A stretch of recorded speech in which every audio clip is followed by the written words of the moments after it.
अगं किती ती तुझी धावपळ. अगदी सकाळी उठल्यापासून रात्री डोळे मिटेपर्यंत सगळ्यांचं सगळं बघतेस तू. जेवण, घर, ऑफिस, सगळ्यांची मनं जपता जपता तुझ्या मनाचा कधी विचार केलायस?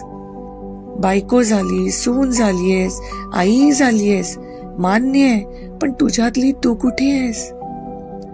कोणी तुला म्हणणार नाहीये की थोडा वेळ स्वतःसाठी ठेव.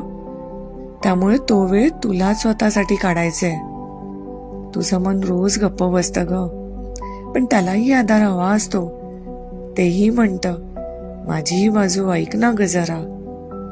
त्यामुळे आता थोडं थांब, श्वास घे. अगं जग तू सगळ्यांसाठी, पण स्वतःसाठी थोडं जग. हे तुझंही मन आहे आणि त्यालाही तुझ्या वेळेची गरज आहे ग.